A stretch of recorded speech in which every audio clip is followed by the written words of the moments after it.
आई बाबूजी आई उठला ली लगा खाइल बड़ू ना भौजी देखी कट जब कट ले हाय देखी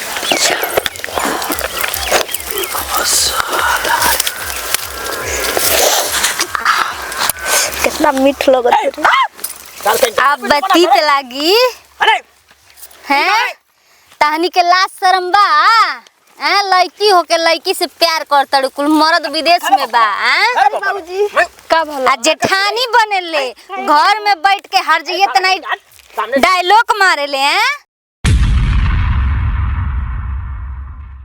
बात सारा बात नहीं हाथ लगा रखा थवेरे हमें पेटवा में साथ ले ढूंढी हम खूब दो ए हाय देखा बूढ़ो को पना चल गिलास हो का पीछे लागल हो का पैसा लगा के कहां गायब हो गिलास हो रे हमनी कहीं जाए सुतार का मतलब चलो हट तो उसका बताएं जा कहां हटी रे ना जीबो ये तू जा खेद हम ना भागब रे ना जीबो का और आप भुजा बस तमो खाई भाई चले चल बोरा ना बुझे के ना सुन बे बैठे के हम तो जे बैठे तमो बैठा और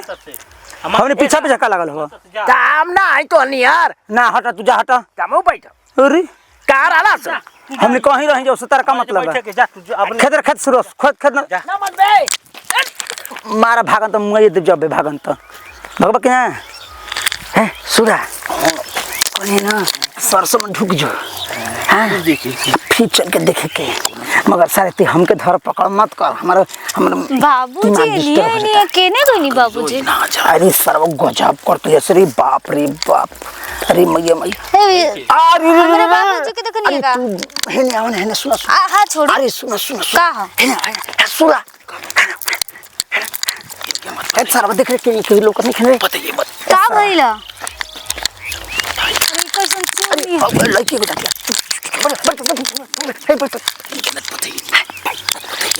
सारा बातें नहीं इनके घर का कहियो के अरे हम देखो नहीं है हमने के लुक के तार घरवा के ना का कहला कि 6.0 निहर करत लिहे से का 6.0 मुखिया में बता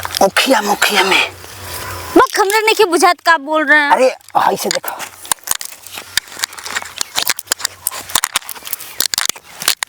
ऐसा बात नहीं माने ऐसा 6.0 नहीं हाय से करते ऐसा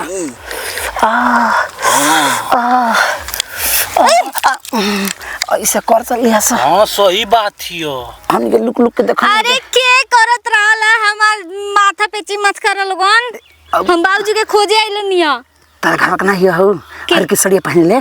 वो हमार जेठानी है हां वो कुप करत रहलिया जींसो पहले रहली होई में जींस हां एक जींस पतली से रहली हां खरगोश मत हमार ननद है अरे तू 6.0 नहीं करत रहलिया रे दादा 6.0 चल देखे की चल फिर मजा आई छोड़ हमनी काम हो छोड़ जाए दे ना मनी हम तो चल सारा मजा है बड़ी रस 6.0 बड़ी रस ऐसे से करत रह आई रे सुर का चलता लेकिन हमके ये सब पता करे के पड़ी यानी 6.0 मतलब छका भइल 6.0 बड़ा तरीका रे पतोया 6.0 ही का होया दोनों करत तड़ीसन यानी हमर नंदी हमर जेठनिया आखिर का करत तड़ीसन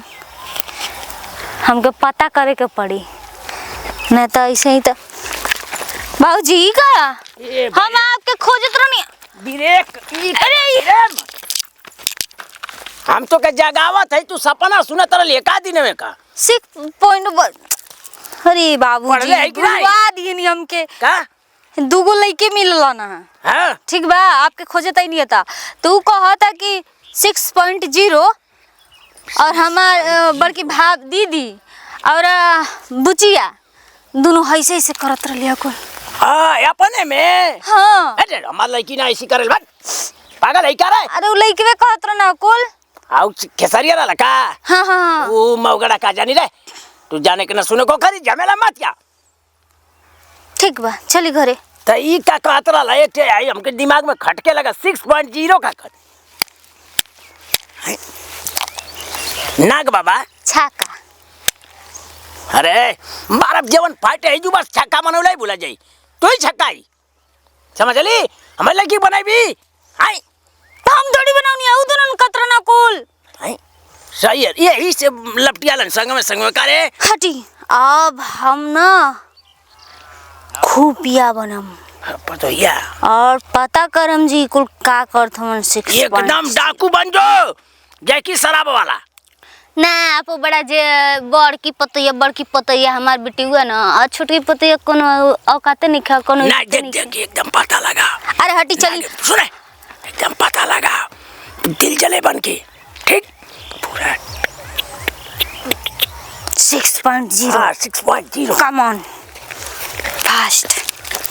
आई बाबूजी आई उतरली लगा खाइल बड़ू ना भौजी। देखिए। मन कट जब कटले हाय देखिए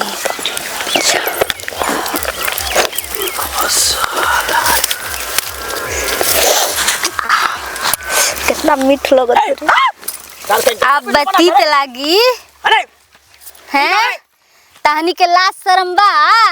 हैं? लड़की होके लड़की से प्यार करतड़ कुल मर्द विदेश में बा हैं? बाबूजी का भला आ जेठानी बनेले घर में बैठ के हर जगह तना डायलॉग मारे ले हैं? लड़की वाला प्यार चलता।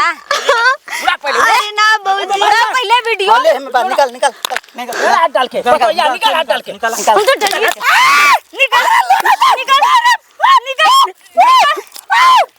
हां निकाल उड़ा सर नोचा गइलू अब पकड़ जे मनी को धरा गइल वीडियो बनावत ना लाख लाख जैसे भाई चल बाबूजी अरे छोटकी आके पकड़ ले लो उड़ा दे के बला के लिए वे दोनों के काम होई जा बाबूजी। अरे तानी के चलते वायरल हो जाई वीडियो तानी के हैं तब बनैया कुछ 6 पॉइंट वाला वीडियो बड़ा भूत चढ़ल प्यार के विदेश भतार चल गेल बता जवानी नहीं मान के आवत है तो काहे के अब सगरे घर में का बात घर में का रह देलू। अच्छा तू लोगन रासलीला कर हम घर के बाद घर में रह जाई सगरे हल्ला चलो घर में घुसे ना देब। अब देखू ते जिठा न है ना अब देरान के चैलेंज देख गरम घुस के देख देखल जाए चल देखल जे बेटी दा है ना घर में घुसे देबे तो कौन हमारी जाना जब जान गइले तब जान जो कि हमारी है। अरे भौजाई है इज्जत से बतियाओ न छोटो पकड़ के चाप दे समझ गेली आओ घर में आओ छोटो ले आओ चल देख जा का करत चल चल देख लती जा का करे ले।